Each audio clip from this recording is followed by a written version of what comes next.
What the AstraZeneca one? Yeah. Well, you know, it's going worldwide, right? Right, I know it wasn't just India, but like were they that was the reason Well, I don't know. To be honest, and it was I just knew that we got it on the liner before the briefing.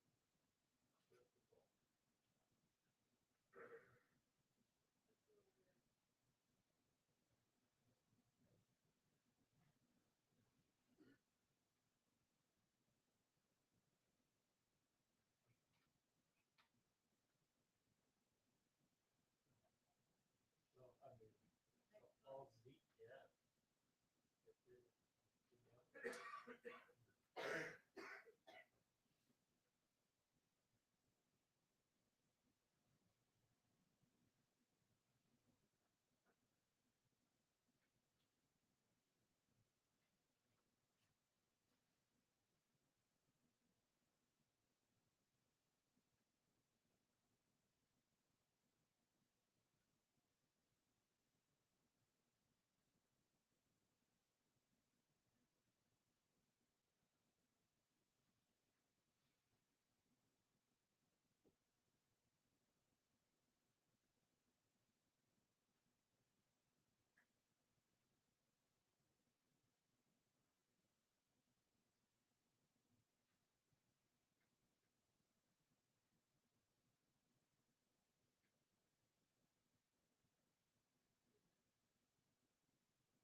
Yes.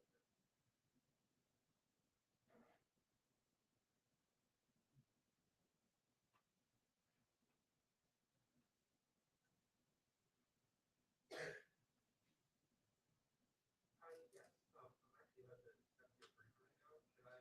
Is this your cell phone? Okay. Would it be okay to call you back in about an hour? Okay. And tell me your name one more time, please.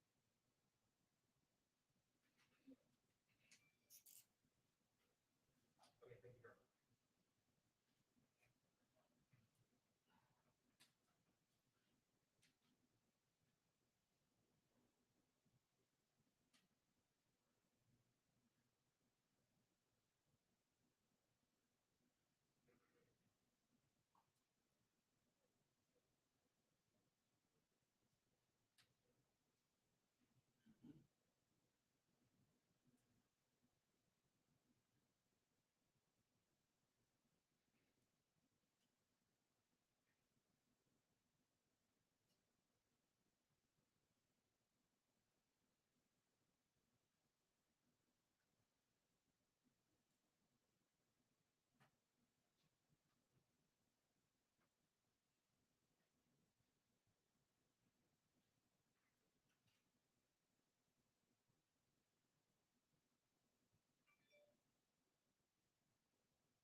recording that Bonnie was on the phone with us, so. Slavitt just tweeted out that. Or that's, Or they do that. Slavitt confirmed that in the minutes. Oh. Who confirmed? Andy Slavitt. Oh.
I know, you got Also- excited, I'm sorry. I know. I know, I'm not as excited.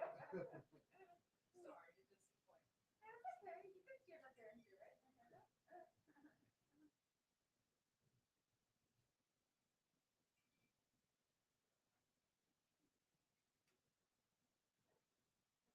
Nobody remembered. We were afraid. Totally. I was like, whoa. Remember Doug mentioned?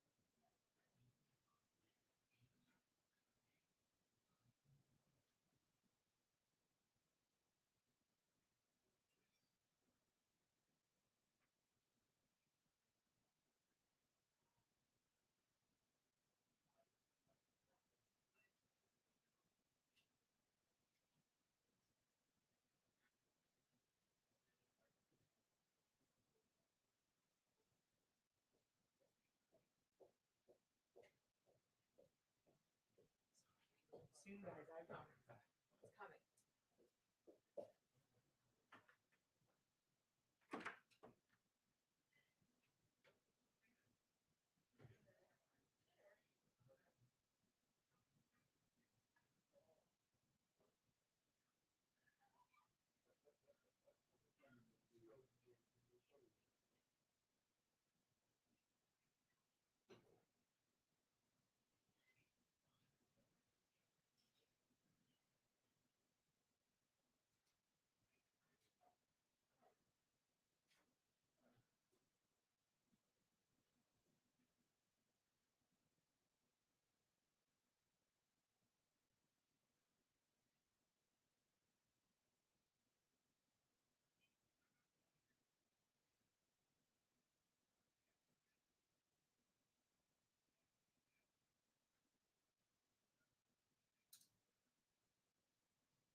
Keep an order over there, man.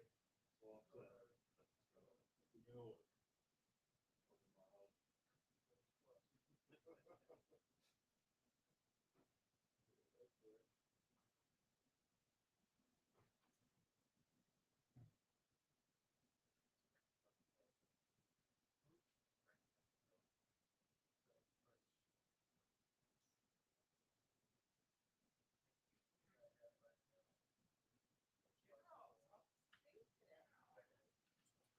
Hi, everyone. Happy Monday.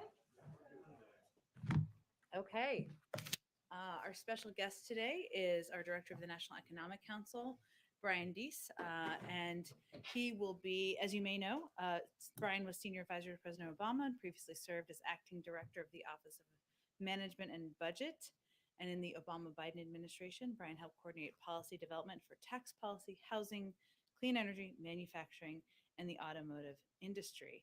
Brian has agreed to come despite having the unenviable task of not being able to roll out many details of our joint session speech or the American Families Plan, but we still wanted to have him here to provide some context on some of the questions you all had raised. And he'll only be able to take a couple questions, but that'll turn over to Brian. Thank you, Jen, and it's good to see you all again. So I wanted to just provide a little bit of context around, in particular, capital gains taxes, and we'll provide just a little bit of context, and then happy to take a couple of questions. So, as you know, and as Jen has spoken about, the president is excited to this week lay out his plan to invest in American families. It will be a plan that will provide critical support for children and families, and by doing so, critical support for our economy by boosting labor force participation and future economic competitiveness, making among the most cost-effective measures to boost our long-term economic strength that we know of. And the president will also outline ways to offset the long-term costs of those investments by making reforms to our tax code that reward work and not just wealth. And one element of this reform will be to change how we tax capital gains. As you all know, that's income from selling stocks and other assets for taxpayers that make more than $1 million per year in income. So I want to start by reinforcing who this change will actually affect. This change will affect taxpayers making more than $1 million a year. In 2018, 0.3% of tax filers made more than $1 million a year. So I want to start by underscoring this in simple terms. This change will only apply to 0.3% of taxpayers, which is not the top 1%. It's not even the top 0.5%. We're talking about 0.3%. That's about 500,000 households in the country that we're talking about. So for the other 997 out of 1,000 households in the country, or the other 150 million households in the country, this is not a change that will be relevant. It won't change the tax treatment of capital gains at all. And this makes sense because for the typical Americans, most of their income comes from wages. So for people making less than $1 million a year, about 70% of their income comes from wages. But for those making more than $1 million, for the top 0.3%, it's the opposite. About 30% of their wages come from wages. And that's probably actually an understatement, since the wealthiest can often strategically avoid reporting this type of income entirely. And so as a result, this is the provision that since 2000, if you look at the 1,400 tax filers, those are people making over $60 million a year. That's the, for those of you keeping track, that's the top 1,000th of 1%. They have only paid about 20% of their reported income in taxes. So their tax rate, which probably is overstated, again, because this is the category that often doesn't report or underreports income. Their tax rate is lower than many middle-class families' tax rate.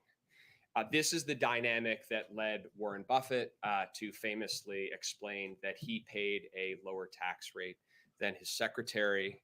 And it is the dynamic that has led the president and others to argue that we need to do something about equalizing the taxation of work and wealth in this country. And that's why the reforms that the president will lay out are focused on this top sliver of people, and treating capital gains the same as wages for that top 0.3%. And we believe that it's not only fair, but it would also help to reduce the kinds of tax avoidance that significantly undermines trust and fairness in the tax code itself. And importantly, the revenue from this provision would help invest directly in our kids and our families and our future economic competitiveness, and put us in a position where we can drive greater economic growth. So we'll have more to say on this and how it fits into the overall plan. But I just wanted to underscore at the top that number one, we're talking about a tax change that would affect, again, the 0.3%, the top sliver of households. And number two, the principle here is to equalize the treatment of ordinary income and capital gains. And that is a principle that's neither new nor particularly novel. In fact, the last president to enact a reform to equalize the treatment of ordinary income and capital gains was President Reagan, who did so while raising capital gains taxes as part of the 1986 tax reform. And of course, we will be raising to higher rates than in that reform. But a lot has changed in the economy since then. A lot has changed in the academic and empirical research in this space. But the principle is the same, which is that for the very highest income Americans, we should tax at the same rate ordinary income and capital gains. So with that, when I pause and could take a couple of questions. Thanks so much for doing this, Brian. Just to make sure I understand this, critics say that you tax capital gains at lower rates to incentivize investments that help the economy grow. Is the administration's perspective that among these high earners, they have not been making the investments to help the economy, and that the government programs can do it better? So across a wide body of academic and empirical evidence, there is no evidence of a significant impact of capital gains rates on the level of long-term investment in the economy. If you look back over the last 30 or 40 years, we've had capital gains rates at various rates. We've seen different levels of investment and overall economic growth. You can't identify a meaningful correlation between the two. There's lots of reasons for that, including that if you look at where a lot of venture capital and early stage investment comes from, it actually comes from pension funds, sovereign wealth funds, entities that actually are not tax sensitive. Also because at the end of the day, a lot of things go into making an investment decision. But certainly our view and reading of the evidence is that there is not a correlation that would significantly affect investment for these highest income individuals, number one. And number two, we can use those resources to invest in areas that we know where there is convincing academic evidence, empirical evidence, that investments, for example, in early childhood and in our children return enormous dividends in terms of their own academic success, reduce costs in the healthcare system, productivity, and growth in the future. Heather? Brian, one question on the Families Plan itself. Why isn't the White House including a plan to reduce the price of prescription drugs in the plan? The good news about a question like that is I get to tell you that since we haven't rolled out the Families Plan yet, and I'm not going to do it at the podium right now, I am not going to confirm whether or not that is in. I could say that the president has long focused on the issue of rising costs of prescription drugs for American consumers and American families. It's something that he continues to focus on and prioritize, but I'm going to let him speak to those issues in the speech. Andrew? Yeah, Brian, so on the question of how you enact this, so is this capital gains tax increase dead on arrival when it comes to the Hill? The Republicans are screaming that it is not a good proposal. There's even some concerns in Democratic circles. How do you convince people that this makes sense? Well, I would say a couple of things to that. The first is on the facts and on the evidence, to go to the conversation we were just having, that we think that the best read of the evidence is actually that making this sort of change for that top 0.3% of taxpayers, equalizing ordinary income and capital gains would restore fairness and do so in a way that wouldn't significantly affect investment, and that would allow us to make really high return investments for which there's been broad bipartisan support. So we think that that's a pretty sensible way of going at it, number one. Number two is the president has said in the context of the jobs plan and the corporate tax reform plan, and will say in the context of this plan as well, he is laying out his jobs plan and his families plan. This is his vision for how we need to put in place a public investment agenda for the country. He is also identifying ways to responsibly pay for it, and he is welcoming and encouraging others to come forward with their ideas as well. Are you going to need reconciliation to do this? I think what you're going to hear from the president is a call to consider these investments and the potential that they would provide for the country, and engage in a serious conversation about both whether these investments are needed, and if we can agree that they're needed, how we're going to offset their cost. He's starting that conversation where he believes it's a responsible place to start, by putting a plan on the table, and we'll take the conversation from there. I want to pick up on something you mentioned about investing in kids and ask you about the child tax credit, not specific to the American Families Plan, but just in general. Some of the president's Democratic allies on the Hill, as you well know, have pushed to make that permanent. They say they've faced some resistance, some pushback from the administration. What's the argument against making it permanent? Is it economic or is it political, in that Democrats potentially might want to run on this in 2024, and if you make it permanent, it robs Democrats of that opportunity?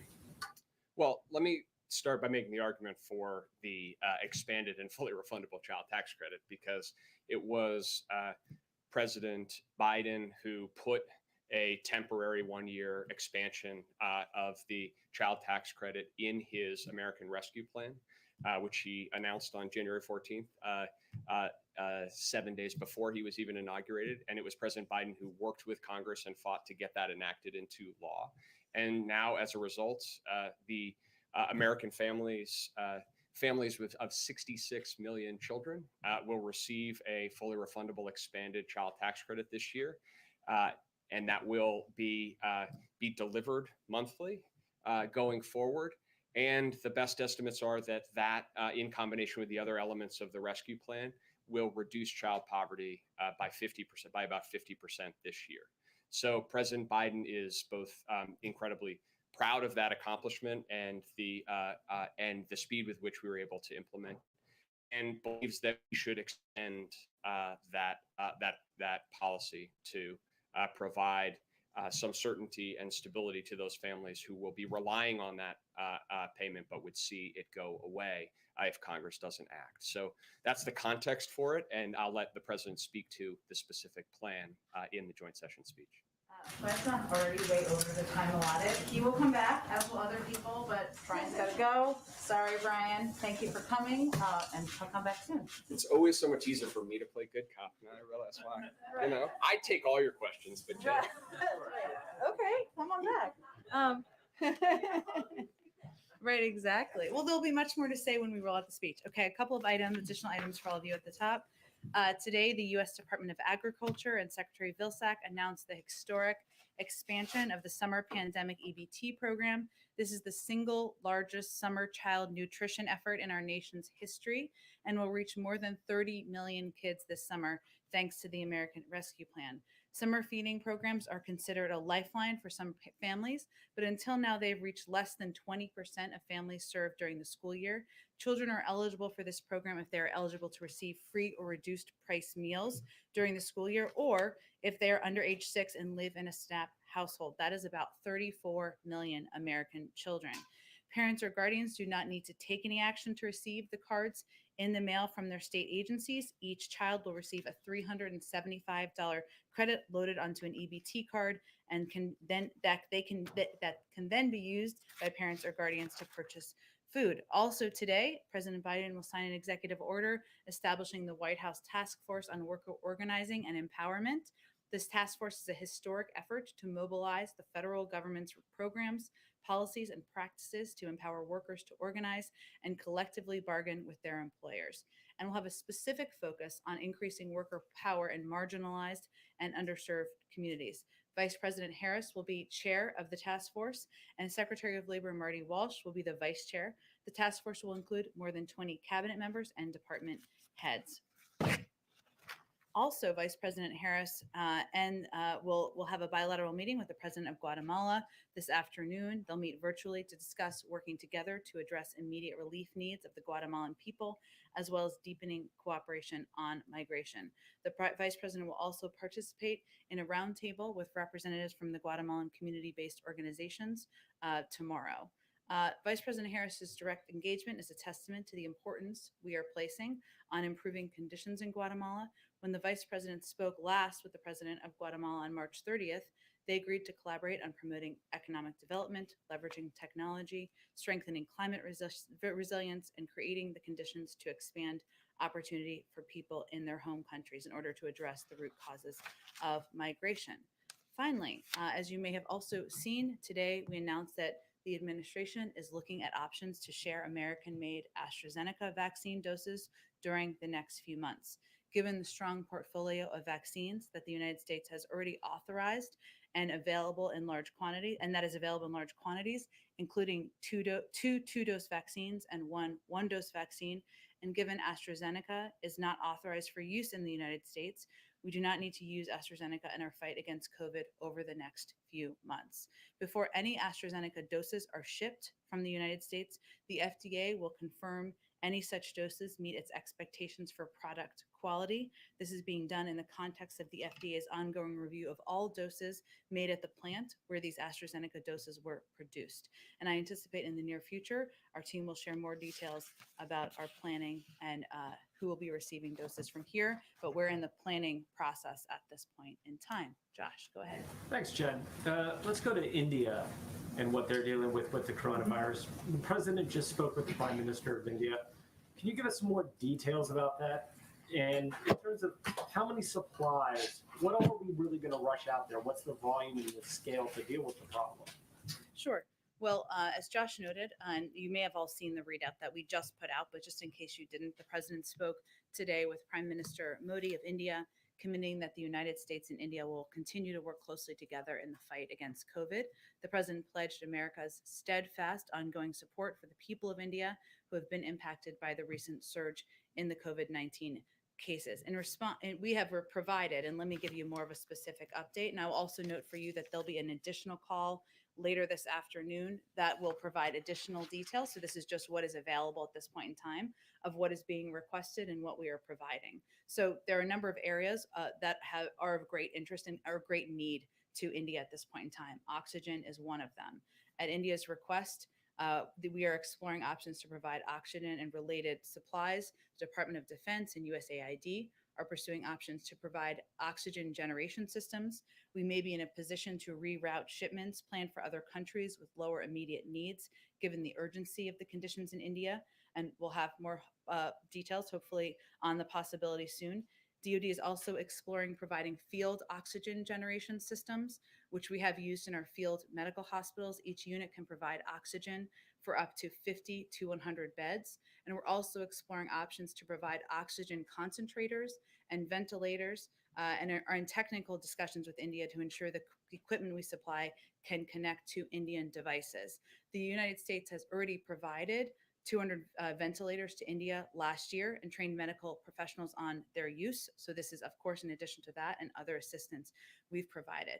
Another one of the major needs is PPE, and we've identified U.S. commercial suppliers as well, and I should say, and therapeutics and tests, but we've identified U.S. commercial suppliers of remdesivir that are immediately available to help relieve the suffering of COVID-19 patients in India. We've identified rapid diagnostic testing supplies, personal protective equipment, and additional ventilators available to be transferred to India immediately. And I noted, of course, we also, of course, are in close touch with India officials at all levels about the raw material needs that they have. And as requested by India, we will provide raw materials for the production of AstraZeneca Covishield vaccine at Serum Institute of India. I know some of these have been announced, but that's just a little bit of additional details. So we're in ongoing discussions about what their needs are and how we can meet them. But go ahead. And then secondly, the president issued a 100-day mask mandate for federal buildings. Does the administration plan to update its mask guidance now that we're at 100 days roughly of the Biden presidency? And what about for the broader country? What science, what research are you using to guide you? Well, I know there's been some reports out about CDC plans, and we will certainly leave it to the CDC to announce their guidance, which I think was the second part of your question about what will be required outside and when masks will be required for individuals who have been vaccinated. So we won't get ahead of any final details or announcements they will make. The president, of course, issued that at 100 days. We're not quite at 100 days, so I don't have anything more to preview for you in terms of what might be next. Go ahead. Looking ahead to Wednesday, to the president's speech before a joint session of Congress, can you give us a sense of how the speech is coming together, the president's involvement in it, how he wants to use that speech, and his appearance there to sell the remainder of his legislative agenda? Sure. Well, first, the president has been working over the last couple of days, as he will be over the next two, on his speech. He's deeply involved in the development of his speech. He's thinking a great deal about what message he can send directly to the American people about what progress we've been made, but of course, what challenges remain ahead. He recognizes, as somebody who served in the Senate for 36 years, that this is an opportunity, one of the highest profile opportunities even the president has each year to speak directly to the American people, and that's exactly what he intends to do. He will lay out the specific details of the American Families Plan in that speech, but he will also talk about a range of priorities that he has for the upcoming months of his presidency, including putting in place, working with Congress to place police reform, including doing more to expand access to affordable health care. So there will be a range of priorities he will also mention in his speech, but he's working closely with his speechwriters on it, but also with policy advisors and the policy teams on finalizing the components that will be in the speech. And in this country, what's the level of concern within the administration that apparently 5 million people, or about 8% of those who got the first dose of Pfizer and Moderna, didn't return for dose 2? Well, what I would say is that there's no precedent, right? There's no playbook. And the other way of looking at that is that we're pleased that the vast majority, or 92% of people, came back for their second doses. And that is actually a pretty significant number in our view. We know people lead busy lives, but the second dose is critical to getting the maximum level of protection to help defend against variants and get people the longest lasting protection. And that is certainly a message that is being projected by our health and medical team and doctors who are speaking on behalf of the administration, as it was over the last couple of days. I'll also say that a big part of our effort as we shift into this newer stage, where it's less about supply and more about reaching people where they are, is making it easier to get vaccinated. And that certainly applies to people who have not yet received their first dose, but also applies to people getting their second dose. So partnering with doctors' offices, setting up walk-up sites, helping workers get paid time off. That's all a part of our effort to ensure people are getting both doses of the vaccine if they're doing the 2-dose vaccine. Go ahead, Peter. Thank you, And Jen. congratulations. And not to embarrass you, got married. I did, yes. Wow. Thank you very Congratulations. much. Welcome back. Thank All right. you. Thank you, Jen. First, Vice President Harris says that she's not gone to the border yet because we have to deal with COVID issues. What is she referring to? Well, I would certainly have to ask her team about that specifically, but I would tell you also that her focus is not on the border. It's on addressing the root causes in the Northern Triangle. And that's why the majority of her time has been spent on working with, on a diplomatic level. She is going to have a bilateral meeting with the president of Guatemala this afternoon. She's going to speak with the president of Mexico next week. And she's working with them to ensure there are systems put in place to reduce the amount of migration coming from these countries, but also to address the root causes. And that's really what the president's asked her to do. Then I guess, if not with regard to her specific statement, is there a White House concern when you guys are planning presidential or vice presidential travel, but more about COVID at the border than other places that she has traveled recently? We certainly know that the number of people who are in facilities, the reason we have been so focused on expediting moving kids out of these Border Patrol facilities is because we want to reduce the public health impact in these facilities and get them into spaces where we can do social distancing and when we can ensure these kids have access to health and medical experts and educational resources. So that's certainly, and we've made some progress on that front, even over the last few weeks since you got married, I will say, on that exact issue. So look, but if a president or a vice president goes down and visits a facility like this, you have to potentially clear some parts out. There's a lot of security that comes. Our focus here is on solutions, on making progress, on moving these kids out of these facilities, on getting them connected with sponsor homes, with family members if possible. And that's really where the president's focus is at this point in time. And then about those facilities, there was a report in the last couple of days in the New York Post that every migrant child being brought to a shelter is being given a copy of her children's book, Superheroes Are Everywhere. Do you know why that is and if she is making any money off of that? Of the vice president's book, yeah. I'd have to check with our Health and Human Services team if you're talking about if they go to shelters or if they go to. Yeah, in the welcome kit, apparently, there's a copy of her 2019 children's book, Superheroes Are Everywhere. I'd have to certainly check on that. Here, it's a good book. And then I've got one more. Why was President Biden the only world leader at the climate summit Zoom who was wearing a mask?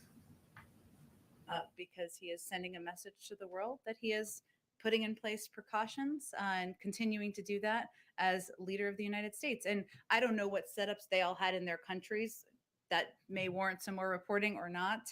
But obviously he had a pool there for portions. There were additional staff there, additional personnel. And that's the sort of model that we try to keep ourselves to here. But I know the CDC's website and their guidance is that you can gather indoors with fully vaccinated people without wearing a mask or staying 6 feet apart. That's actually for in your private home. So it's not workplace guidance. And we still wear masks around here, just like you are all wearing masks. And we wear masks in our offices and continue to abide by that until that guidance changes. Thank you. Hi, Mary. Go ahead. Hi, thank you. Our latest poll over the weekend showed that the president has a 53% approval rating, which is, of course, lower than any recent past president, except for President Trump. Just 52% approve of his handling of the economy. Why do you think that is? Well, first, I would say there were a bunch of polls over the weekend. I know you're asking about yours specifically, but there are also some very positive signs about the American public's view of the president's job he's doing, including his response to COVID and the pandemic, something that's on the minds of the majority of the American public. According to the NBC poll, it was 69%, CBS 65%, ABC 64% approval.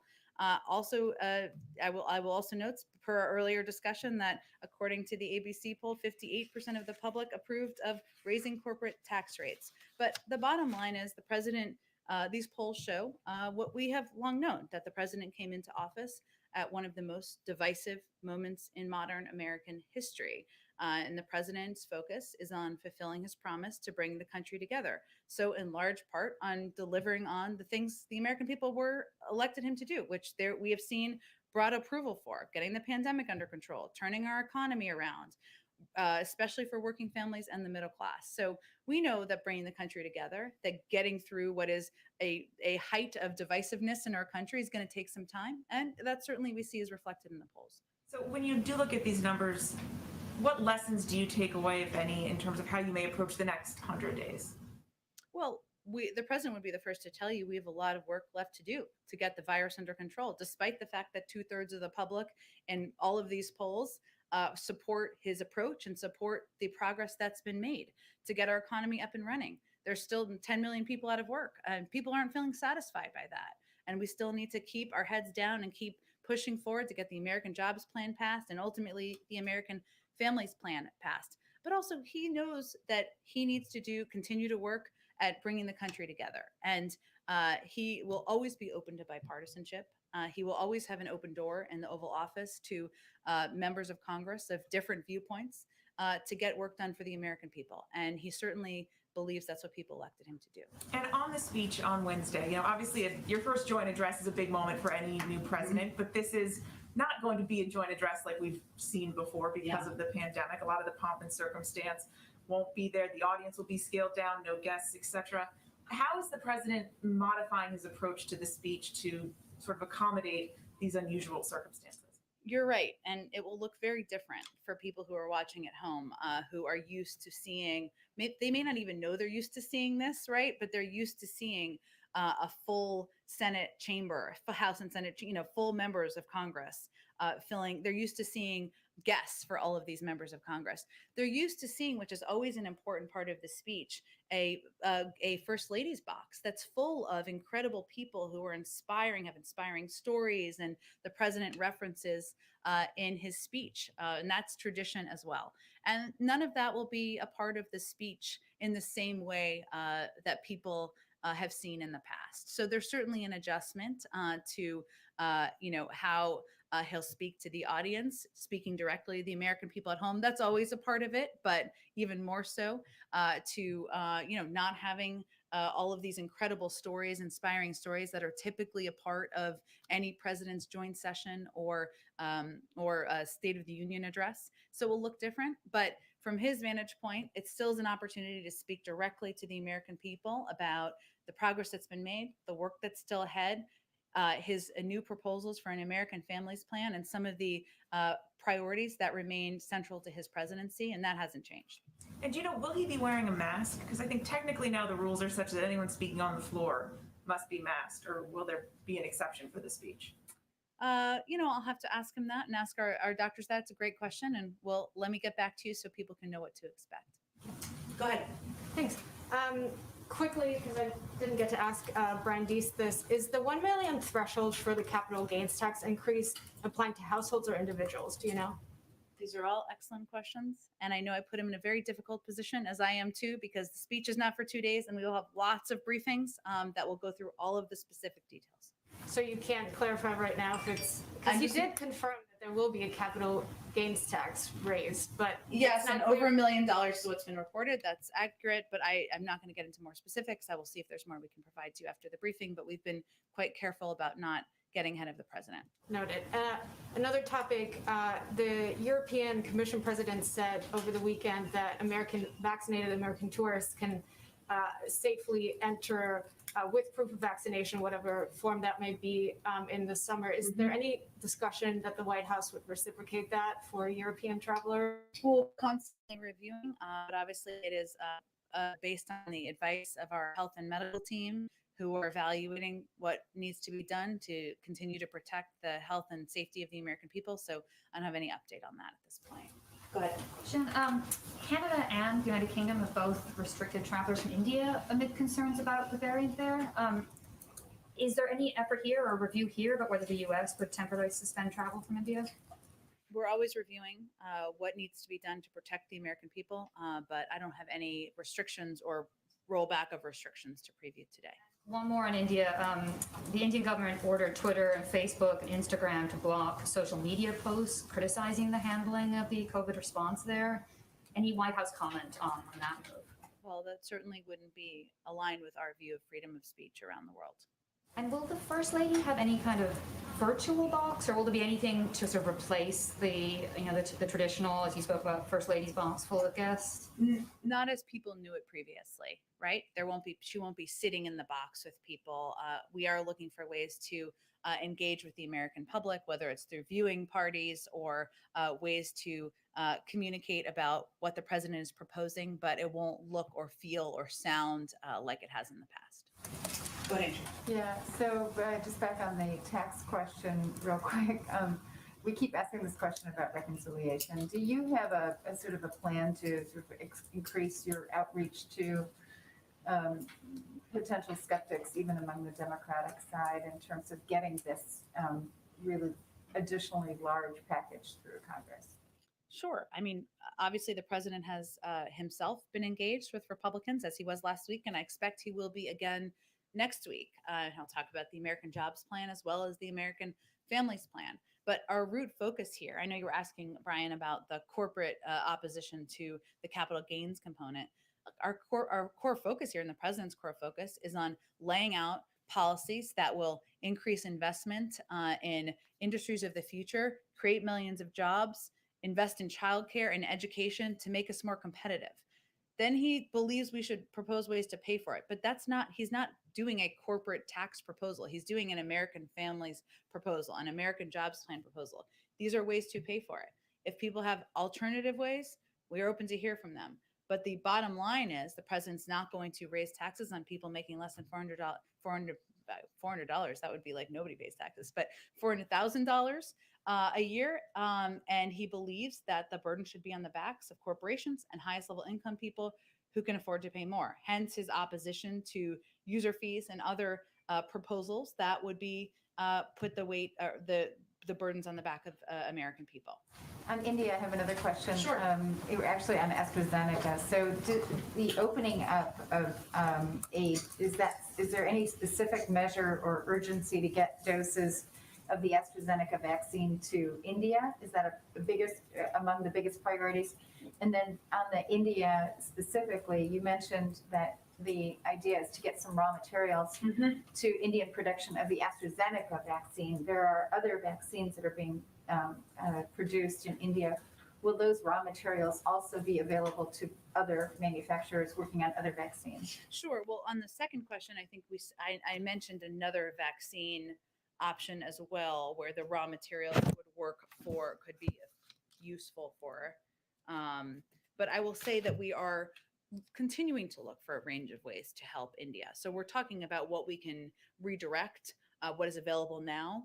A lot of what they need at this moment is oxygen. That is what they will tell you. I know reporters, all of you and your colleagues who are reporting from the region will tell you that we are quite focused on that, as well as PPE, testing, and other immediate needs they have now.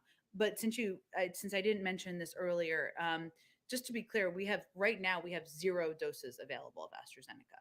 We're talking about what the FDA needs to go through a review, right, to ensure the safety and it's meeting our own bar and our own guidelines. And we expect there to be approximately 10 million doses that could be released if or when the FDA gives its concurrence, which could happen in the coming weeks. So this is not immediate.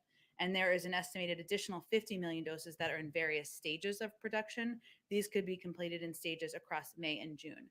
But our team, our national security team, our COVID team, working with the State Department and others, we're going to assess a range of requests, a range of needs around the world. But that's the timeline, just to give you a sense.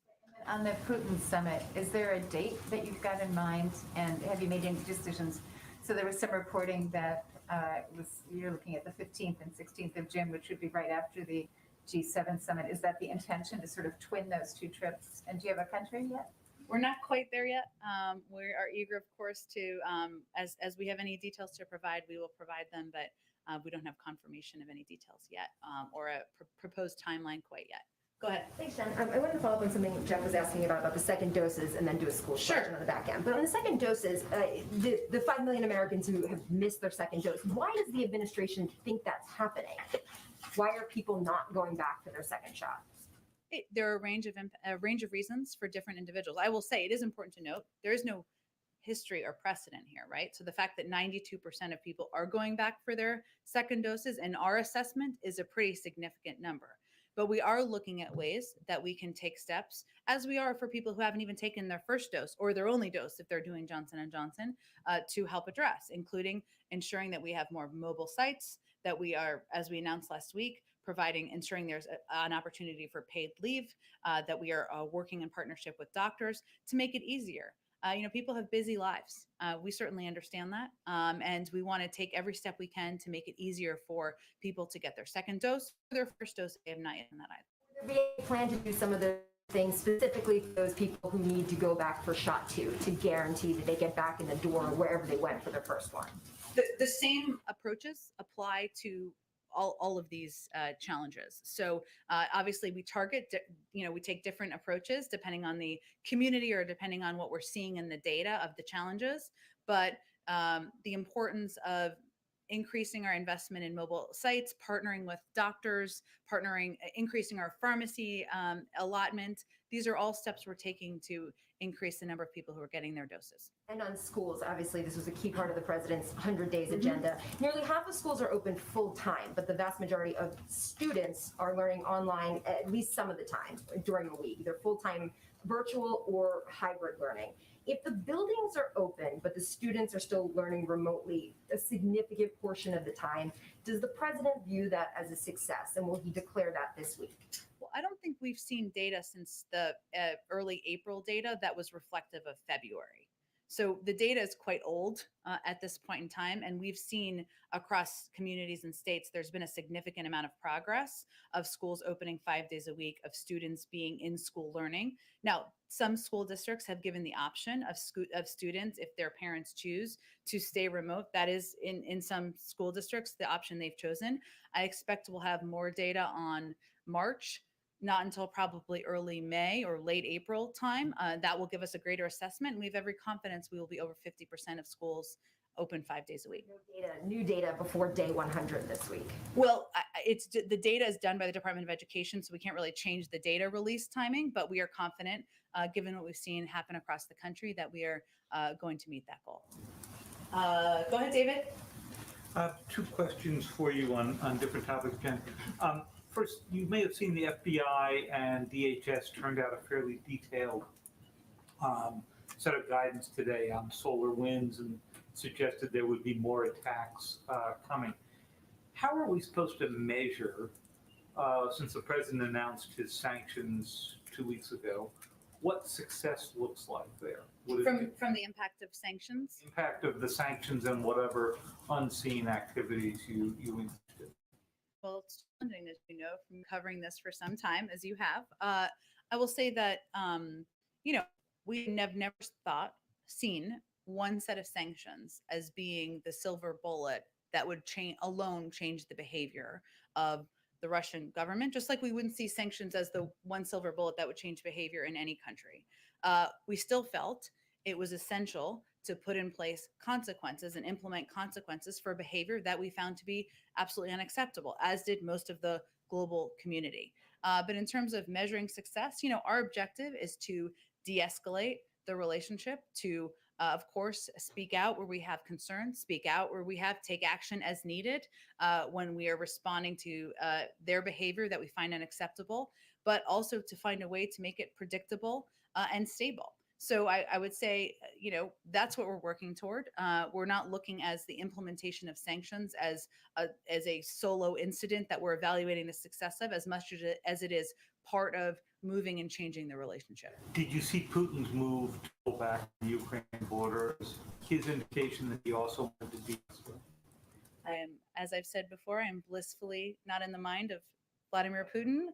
But we are, and so I can't predict or analyze for you really effectively what was in his mind in the movements that were made. But our objective continues to be working with our partners in Europe to convey that troop buildup is unacceptable, that escalation is unacceptable, and President Biden, Secretary Blinken, and others don't hold back in conveying that clearly. One last question for you. You have some visitors this week from Israel intelligence group, I think led by Yossi Cohen of the Mossad and some others.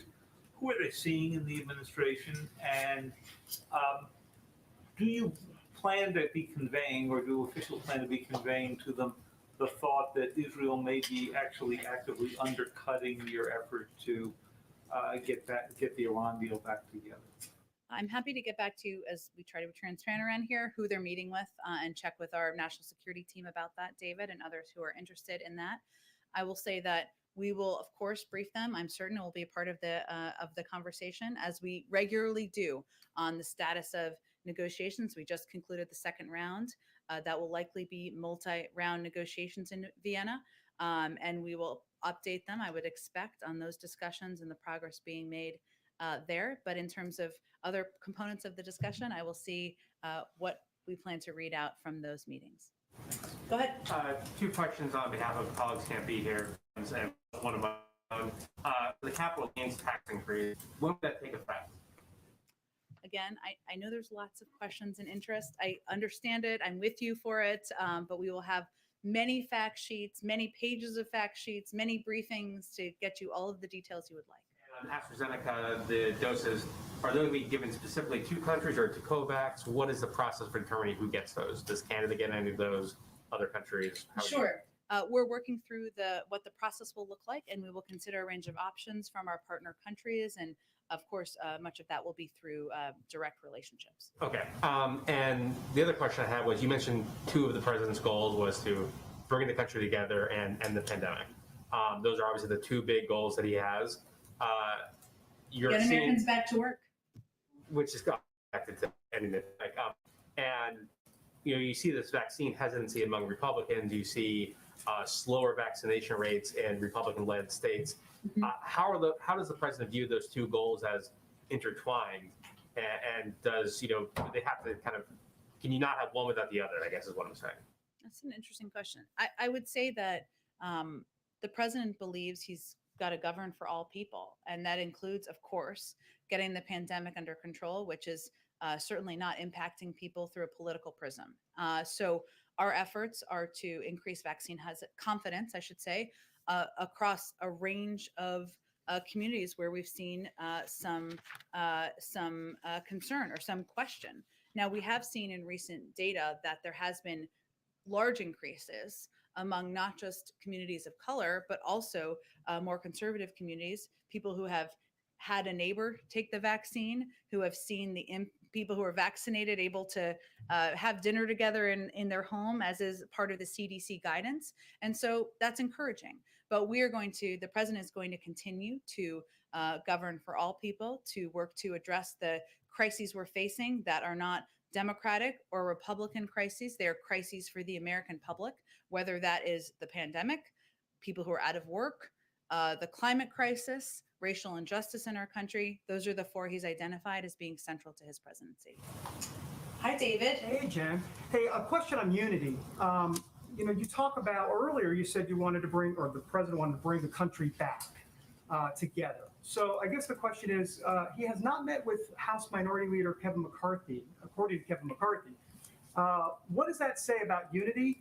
And also there are some other legislative issues as it relates to H.R. 1 and a commission to study packing the Supreme Court, as you would say.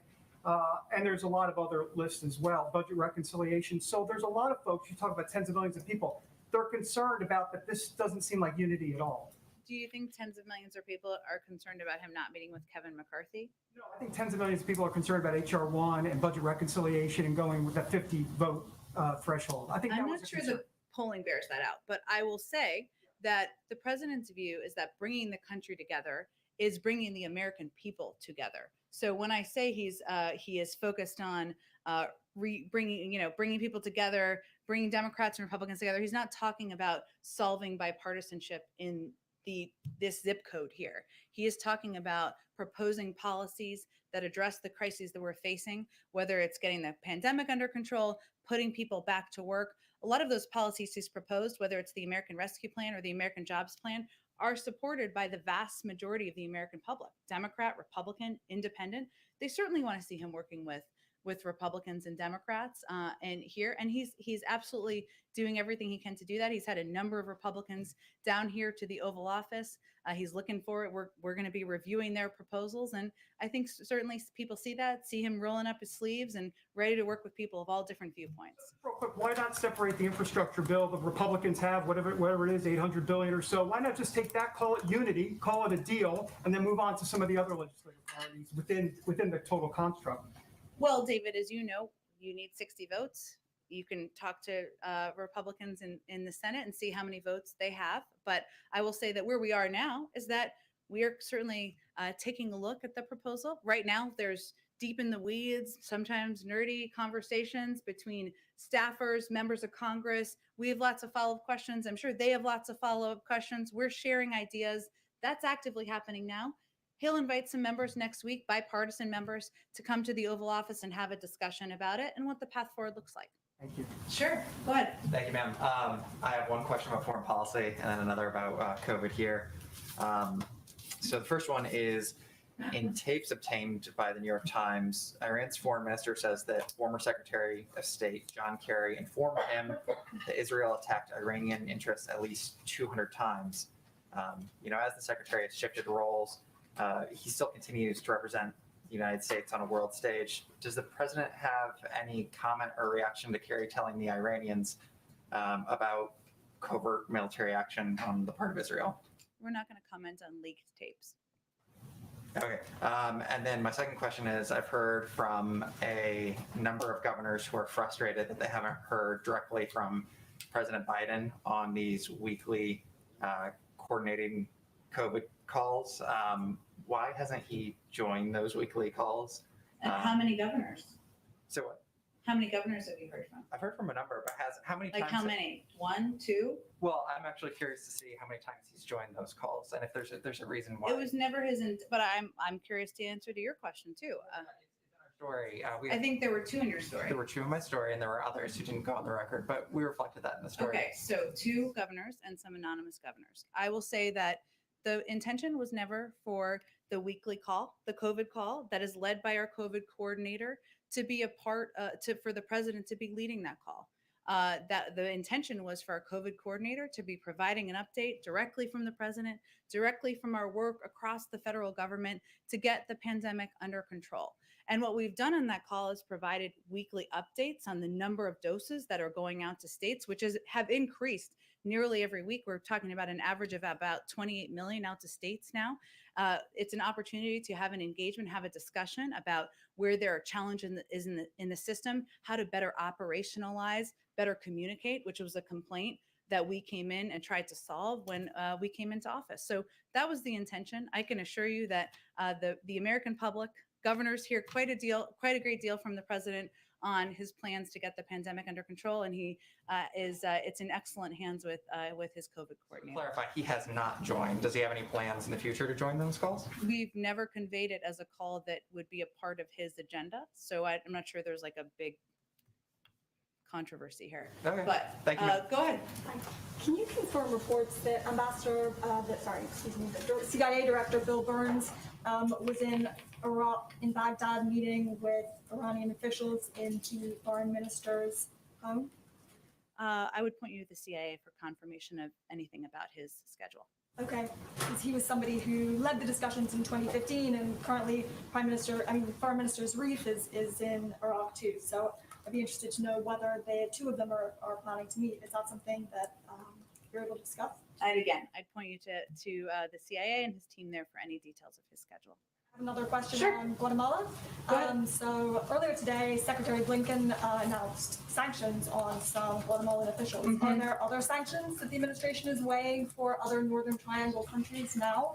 And how is this expected to affect the discussions that the Vice President is having later today on migration cooperation? Sure. Well, the sanctions that were announced today, which everybody may not have seen, I know there's a lot going on, is on one current and one former Guatemalan government official for their role in corruption in Guatemala. And these sanctions support efforts by the people of Guatemala to end the scourge of corruption as part of the U.S. government's commitment to support improvements in governance in Guatemala.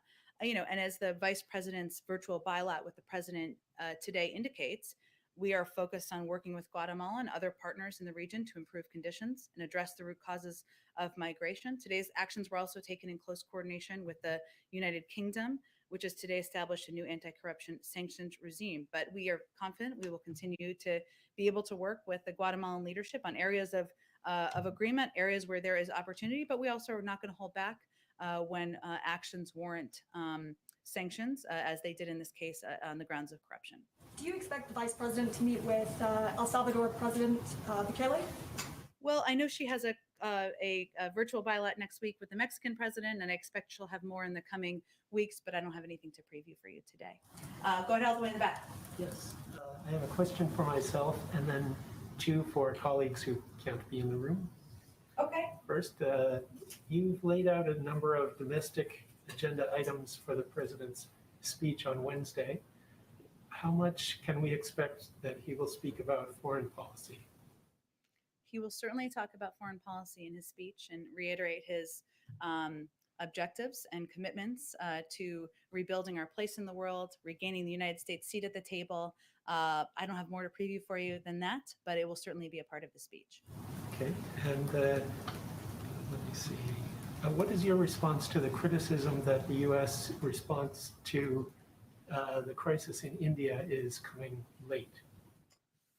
Well, I will say first, the United States has been one of the largest providers of assistance to address the COVID pandemic around the world, including to India. And we have obviously taken some significant steps over the last couple of days to address their immediate needs and been in close touch with them at every level, including with Prime Minister and the President discussing or communicating.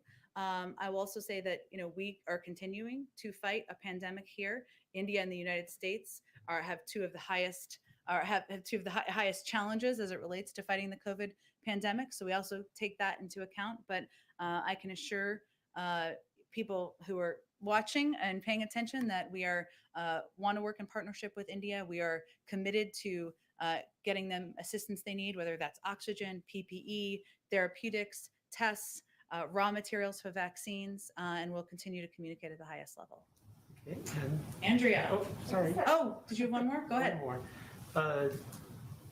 Is the administration concerned about reports on the use of forced labor to produce polysilicon for solar panels in Xinjiang?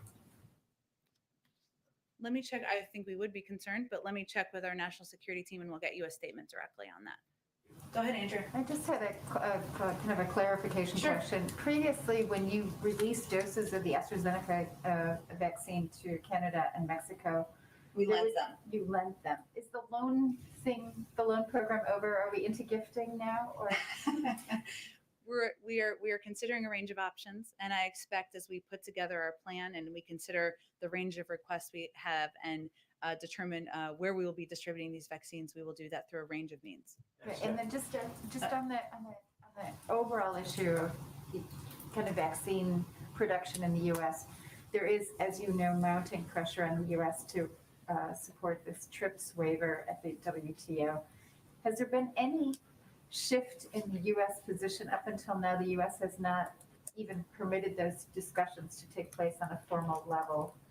Given what we're seeing now, the sort of worst case scenario of the increased incidence in India and Brazil, other places, is there a rethink going on? I understand that there's concern about the emergence of variants and not knowing that, what will happen to those. Are you rethinking the position now? Well, I'd first say, and I know we'll have a call shortly where there'll be an opportunity to ask a lot of these questions too, but India has their own IP, right? And they are also manufacturer of vaccines. Some of it has been delayed. The last time we really communicated about this at a high level was from our USTR, Catherine Tai, but I don't have any updates to that. And can I do one from a colleague? Yeah. Sorry, I know you want to get out. It's okay. This is from VOA, who can't be here, obviously, because of COVID. Their question is, Ukrainian President Zelensky is suggesting including U.S. participation to try to end the Donbass war. Is the administration ready to take a more active role in the peace process? And if yes, what capacity? Well, I would certainly point you to the State Department. They're probably the most appropriate entity to talk about our engagement in negotiations. We have been engaged in the past, as you know, and certainly we are in close touch with the leadership of Ukraine at a range of levels. The president himself has spoken with the president of Ukraine, and certainly the Secretary of State and others have spoken with their counterparts about what their needs are and how we can be effective partners. Thanks, everyone. You have 8 minutes until the call, so you're welcome.